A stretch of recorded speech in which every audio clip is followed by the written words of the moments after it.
Most people don't realize how normal this once was.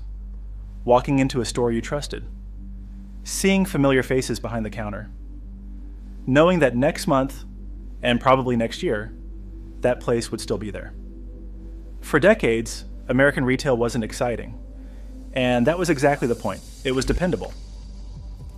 It fit into people's lives the same way a post office or a local bank did. It didn't feel fragile, but somewhere along the way, that stability cracked. Not all at once, not with panic, but slowly, quietly, in ways that were easy to ignore until suddenly they were not. In the last few years, thousands of stores across America have permanently closed. Not experimental startups, not obscure chains, but brands that once shaped daily routines. This isn't just a retail story, it's an everyday life story. Because retail doesn't exist on its own. It reflects how much people earn, how secure they feel, and how much margin exists between surviving and living.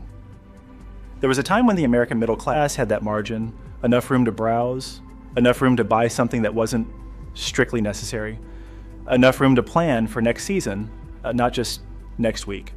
Department stores were built on that space. Places like JCPenney didn't just sell clothes, they sold predictability.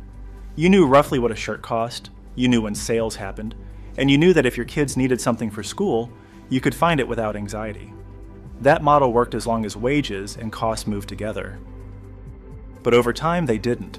Housing took a larger share of income. Healthcare became unpredictable. Food prices crept up year after year. And suddenly, discretionary spending wasn't discretionary anymore. Foot traffic declined, not because people stopped caring, but because they started calculating. Every trip became a decision. Every purchase required justification. Online shopping didn't kill these stores by itself. It simply exposed how little breathing room people had left. When a department store closes, it doesn't just remove a place to shop, it removes an anchor.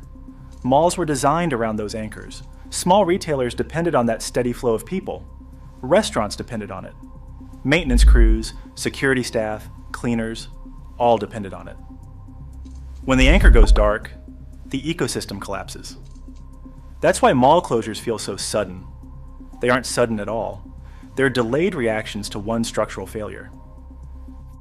Fast fashion tells a different version of the same story. There was a time when shopping was entertainment. Teenagers met friends at the mall. Young adults wandered stores without a plan. Trends changed quickly, but money still circulated. But inflation changed behavior. Digital platforms changed habits, and the mall stopped feeling efficient. Why drive, park, walk, and browse when your phone could deliver the same thing faster, or at least cheaper? Fast fashion brands tried to adapt. New marketing, influencers, rebranding.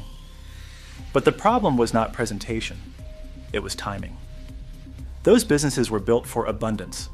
The economy shifted towards scarcity. Discount retailers were supposed to survive that shift. Stores built on affordability once offered relief, small comforts, simple upgrades, a sense that even on a tight budget, life could still improve a little. But inflation didn't just raise prices, it removed choice. When groceries, rent, utilities, and insurance take priority, everything else becomes optional, even if it's cheap. That's the paradox. A store built on affordability can fail when customers become too stretched to buy anything extra at all. Suburban retail lived in the same fragile balance. It depended on browsing, on families spending time, not just money, on weekends that felt relaxed enough to wander aisles. But that kind of time disappeared. When life becomes expensive, people stop browsing and start targeting. They buy exactly what they need and leave. No redesign can fix that. Dollar stores revealed the harshest truth. In many towns, they replaced local grocers, hardware stores, and pharmacies. They became the last option. When even those stores begin closing, it's not competition, it's exhaustion. The pressure isn't limited to clothing or household goods. Auto parts stores reveal another shift.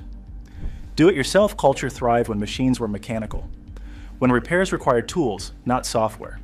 Modern vehicles changed that relationship. They're sealed, computerized, and increasingly inaccessible.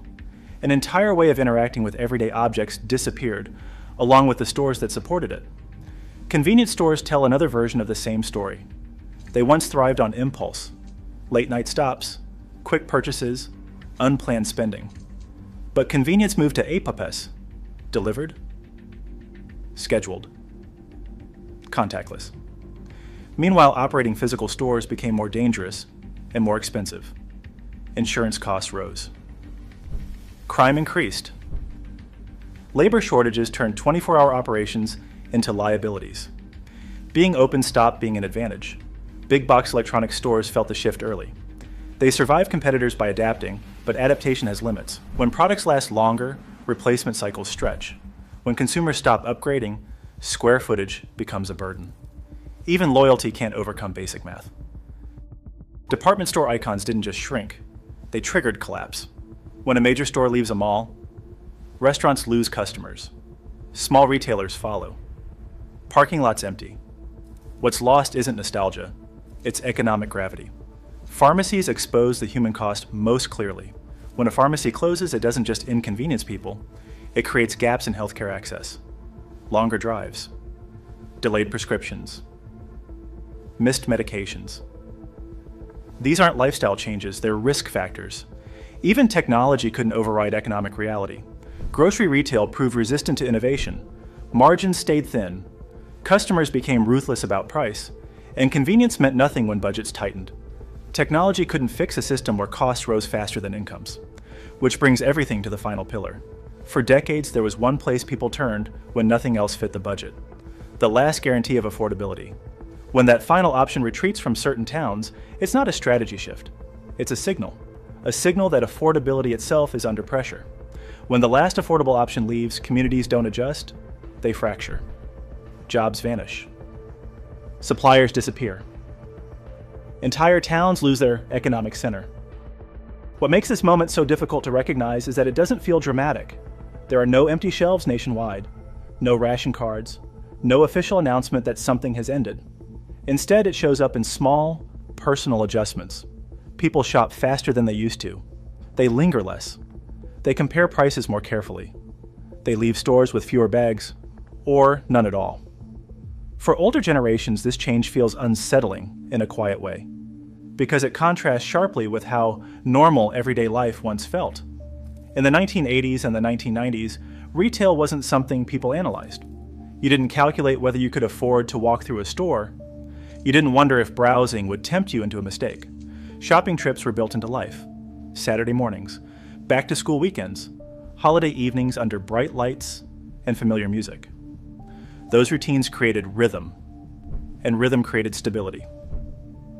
Retail provided more than products. It provided orientation, a sense of where you were in the year, in your family life, in your finances. When those places disappear, something intangible goes with them. What replaces them isn't better, it's thinner. More efficient, perhaps, but less forgiving. Online shopping removes friction, but it also removes pause. You don't wander into something unexpected. You don't rethink a purchase while holding it in your hands. Everything becomes intentional, and intention is exhausting when money is tight. Retail once absorbed economic pressure quietly. Sales softened downturns. Credit smoothed rough months. Inventory adjusted slowly.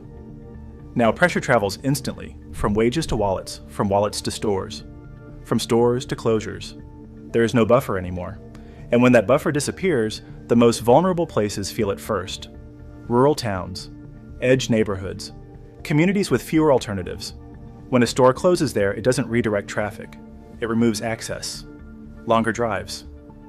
Higher costs. Fewer choices. These aren't inconveniences. They reshape daily decisions. The loss compounds quietly. A parent delays replacing shoes, a senior stretches prescriptions, a household postpones repairs one more season. None of these choices feel dramatic on their own, but together they form a pattern. Retail is where those patterns become visible. People didn't abandon these stores, they were priced out of the version of life those stores were built to serve. What we're witnessing now is not the collapse of consumption. Americans still buy what they need.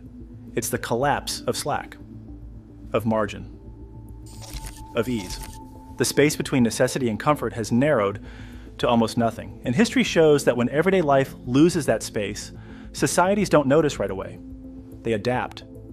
They normalize, they adjust expectations downward, until one day people realize they're not just spending differently, they're living differently. That realization doesn't arrive with panic.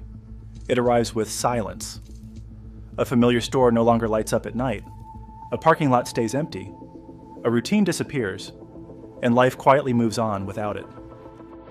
If you'd like to keep exploring how everyday life and the economy have quietly changed over time, you're welcome to subscribe. Thank you for watching, and I'll see you in the next video.